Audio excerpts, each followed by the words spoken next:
Namaste, so tonight I'm going to read Book 9, Chapter 24 on the glory of Tulasi, Maha Devi Bhagavatam. Om Vakratu Namakaya Koti Surya.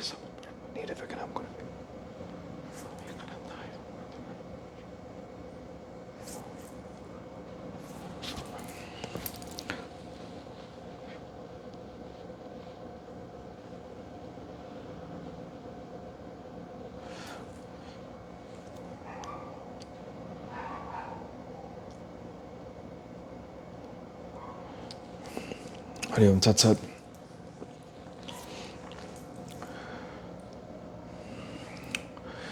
Narada said, "How did Narayana impregnate Tulasi? Kindly describe all that in detail." Narayana said, "For accomplishing the ends of the Devas, Bhagavan Hari assumed the Vaishnavi Maya, took the Kavacha from Shankachuda, and assuming his form, went to the house of Tulasi. Dundubi's celestial drums were sounded at her door. Shouts of victory were proclaimed, and Tulasi was informed.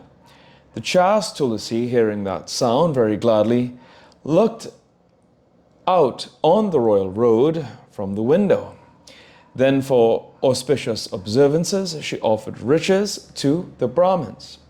Then she gave wealth to the panigirits,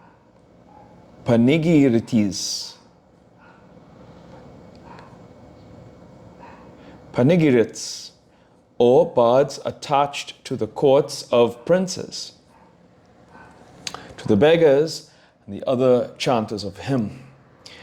That time Bhagavan Narayana alighted from his chariot and went to the house of the Devi Tulasi, built of invaluable gems, looking exceedingly artistic and beautiful. Seeing her dear husband before her, she became very glad and washed his feet and shed tears of joy and bowed down to him. Then she, impelled by love, made him take his seat on the beautiful jeweled throne, and giving him sweet-scented battles and camphor, began to say, "Today my life has been crowned with success, for I am seeing again my Lord return from the battle." Then she cast smiling glances askance at him, and with her body filled with rapturous joy, lovingly asked him the news of the war in sweet words. "O thou, O ocean of mercy, now tell me of your heroic valor, how you have come out victorious in war with Mahadeva, who destroys countless universes." Hearing Tulasi's word, the Lord of Lakshmi, in the guise of Shankachuda, spoke these nectar-like words with a smiling countenance. "O dear, full 1 samvatsara, the war lasted between us. All the deities were killed. Then Brahma himself came and meditated. Peace then was brought about, and by the command of Brahma, I gave over to the Devas their rights. When I returned to my home, Shiva went back to his Shivaloka. Thus saying, Hari, the Lord of the world, slept and then engaged in sexual intercourse with her. But the chaste Tulasi, finding this time her experience quite different from what she used to enjoy before, argued all the time within herself and at last questioned him.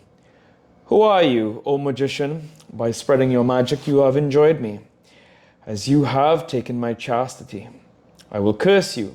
Bhagavan Narayana, hearing Tulasi's words and being afraid of the curse, assumed his real beautiful figure.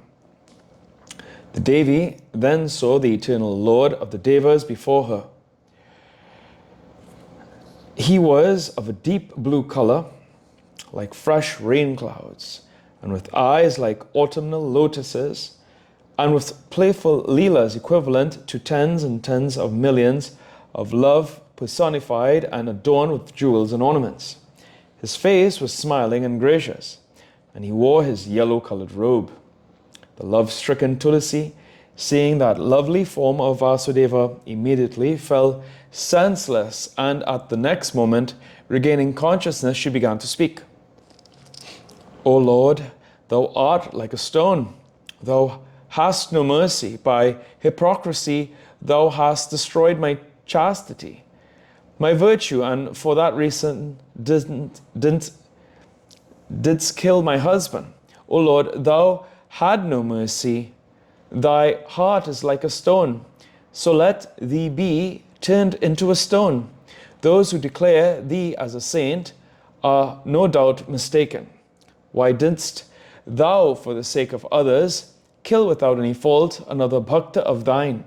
Thus speaking, Tulasi, overpowered with grief and sorrow, cried aloud and repeatedly gave vent to lamentations. Seeing her thus very distressed, Narayana, the ocean of mercy, spoke to her to cheer her up according to the rules of Dharma. O honored one, for a long time you performed tapasya in this Bharata to get me. Shankachuta too performed tapasya for a long time to get you. By that tapas, Shankachuta got you as wife. Now it is highly incumbent to award you also with the fruit that you asked for. Therefore I have done this. Now quit this terrestrial body and assume a divine body and marry me. O Rami, be like Lakshmi. This body of yours will be known by the name of Gandaki, a very virtuous, pure, and pellucid stream in this holy land of Bharata. Your hairs will be turned into sacred trees, and as they will be born of you, you will be known by the name of Tulasi. All the three worlds will perform their pujas with the leaves and flowers of this Tulasi. Therefore, O fair-faced one, this Tulasi will be reckoned as the chief amongst all flowers and leaves. In heavens, earth, and the nether regions, and before me, O fair one, you will reign as the chief amongst trees and flowers. In the regions of Goloka, on the banks of the river Viraja, in the Rasa circle, the celestial ball dance, where all amorous sentiments are played in Vrindavrana forest, in Bandira forest, in Champaka forest, in the beautiful Chandana sandal forest, and the groves of Madhavi, Ketaki, Kunda, Malika, and Malati. In the sacred places you will live and bestow the highest religious merits. All the tirthas will reside at the bottom of the Tulasi tree, and so religious merits will accrue to all. O fair-faced one, there I and all the devas will wait in expectation of the falling of a Tulasi leaf. Anybody who will be initiated and installed with the Tulasi leaves, water, will get all the fruits, and being initiated in all the sacrifices, whatever pleasure Hari gets when thousands and thousands of jars filled with water are offered to him, the same pleasure he will get when one Tulasi leaf will be offered to him.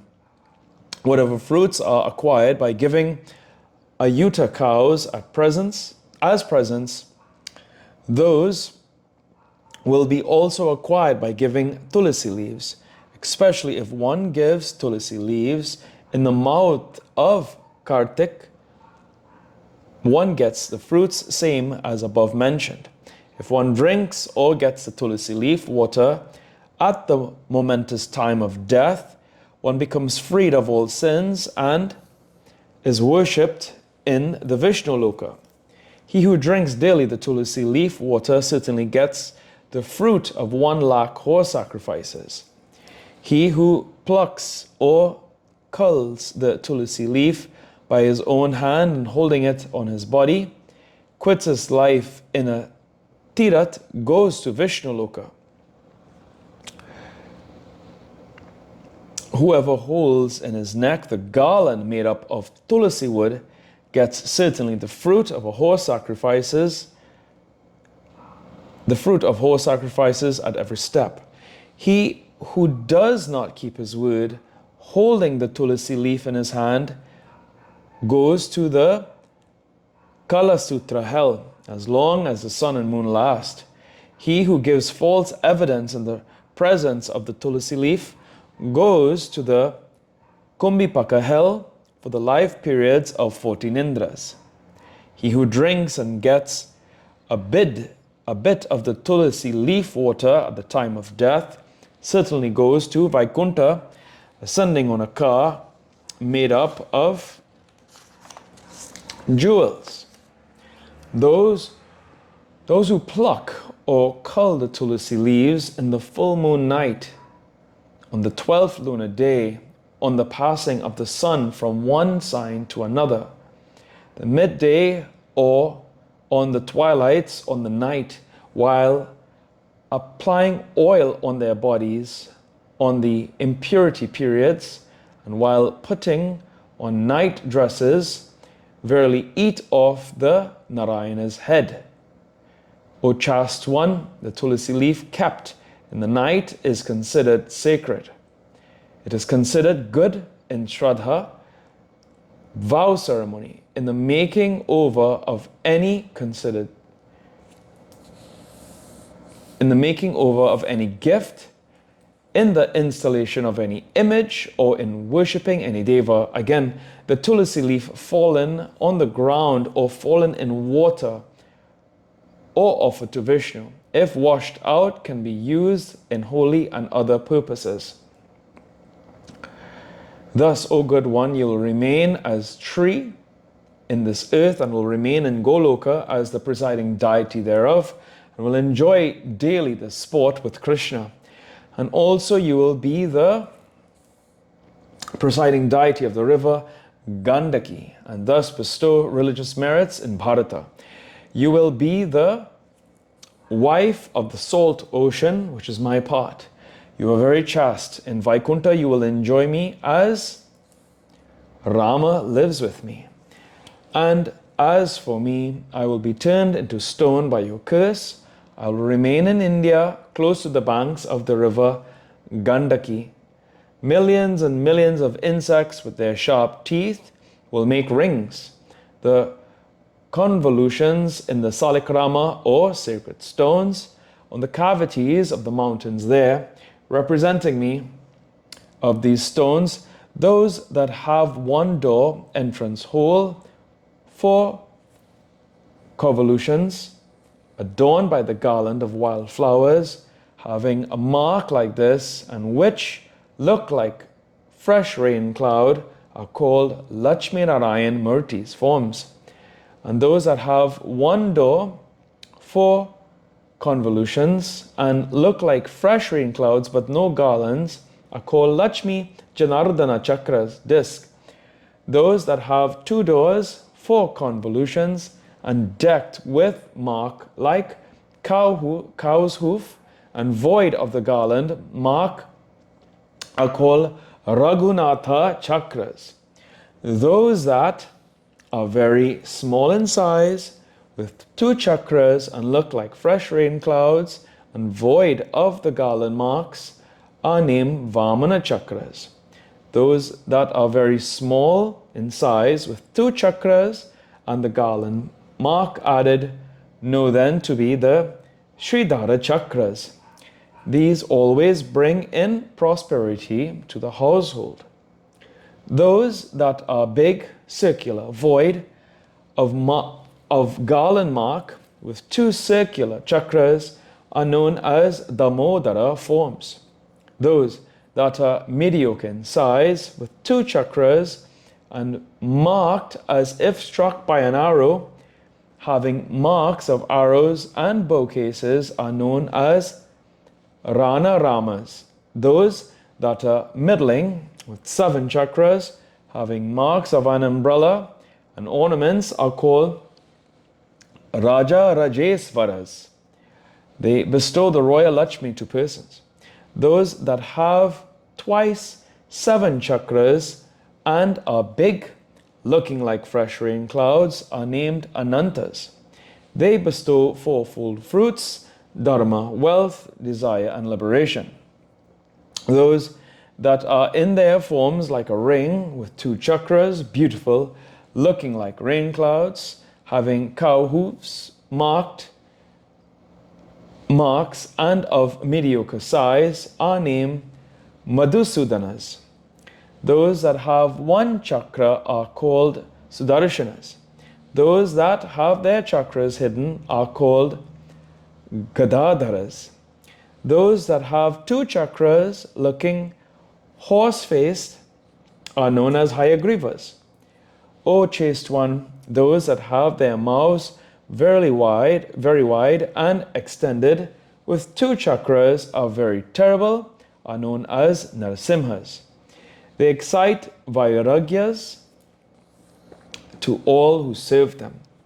Those that have two chakras, mouths extended with garland marks, elliptical marks, are called Lakshmi Narasimhas. They always bless the householder who worship them. Those that have two chakras near their doors, faces, they look even as beautiful. And with marks manifested are known as Vasudevas. They yield all sorts of fruits. Those that have their chakras fine and their forms like fresh rain clouds and have many fine hole marks within their wide gaping facets are called pradyumnas. They yield happiness to every householder. Those that have their faces of two chakras stuck together and their backs capacious are known as Shankarasanas. They always bring in happiness to the householders. Those that look yellow, round, and very beautiful are Aniruddhas. The sages say they gave happiness to the householder. Where there is the Saligrama stone, there exists Sri Hari himself. And where there is Hari, Lakshmi, and all the Tirthas dwell there. Worshipping Saligrama Sila destroys the Brahmahatya, killing a Brahmin, and any other sin whatsoever. In worshipping the Saligrama stone, looking like an umbrella, kingdoms are obtained. In worshipping circular Shailas, great prosperity is obtained. In worshipping cart-shaped stones, miseries arise. And in worshipping stones whose ends look like spears, sulas, death inevitably follows.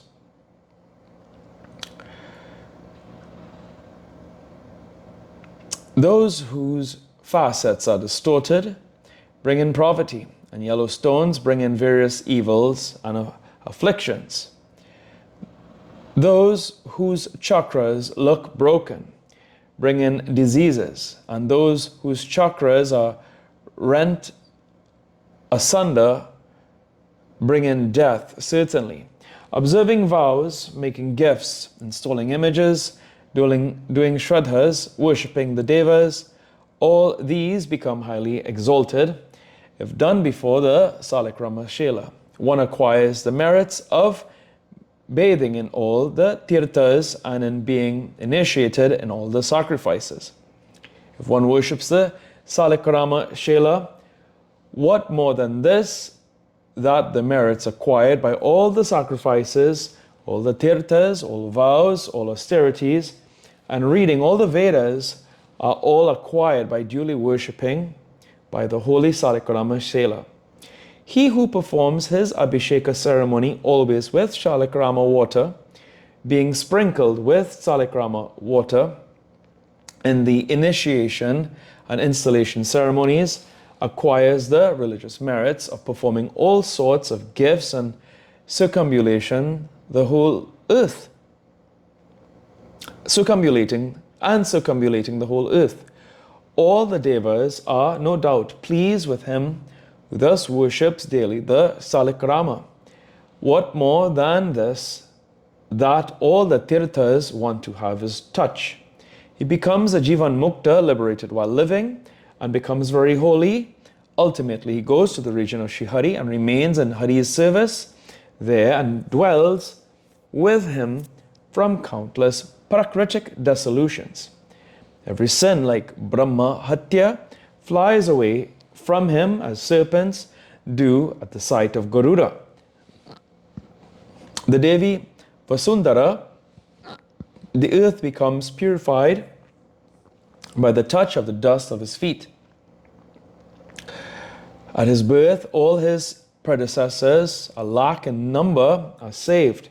He who gets the Salikrama Shela water during the time of his death, he is freed of all his sins and goes to the Vishnu Loka and gets nirvana. He becomes freed entirely from the effects of karma, and he gets no doubt dissolved and diluted forever in the feet of Vishnu. He who tells lies, holding Shalikrama in his hands, goes to the Kumbhipaka hell for the life period of Brahma. If one does not keep his word uttered with the Salikrama stone in his hand, one goes to the Asipatra hell for 1 lakh manvantaras. He who worships the Salikrama stone without offering tulasi leaves on it, or separates the tulasi leaves from the stone, will have to suffer separation from his wife in his next birth.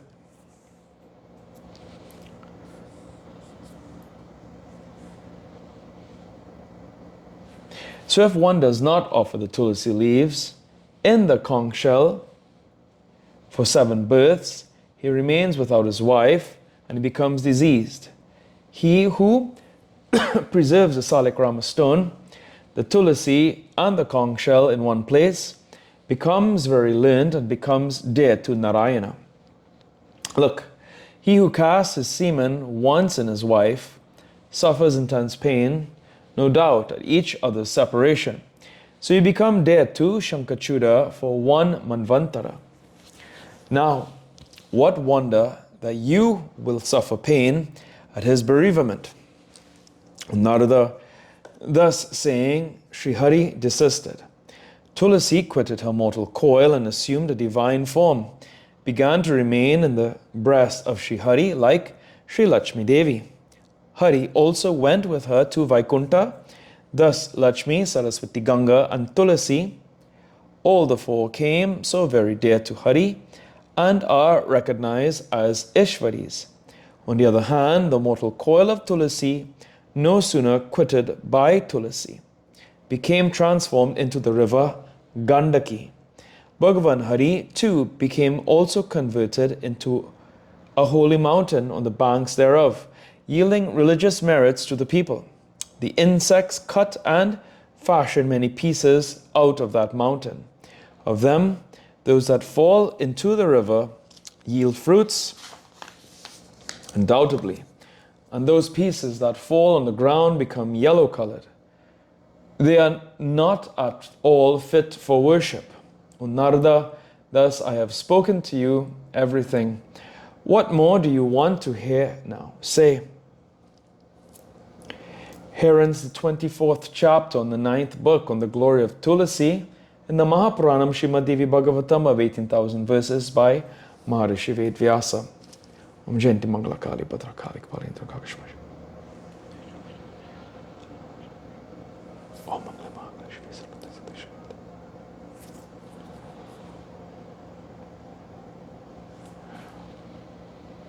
Om Tuya Mata Chavita Tuya.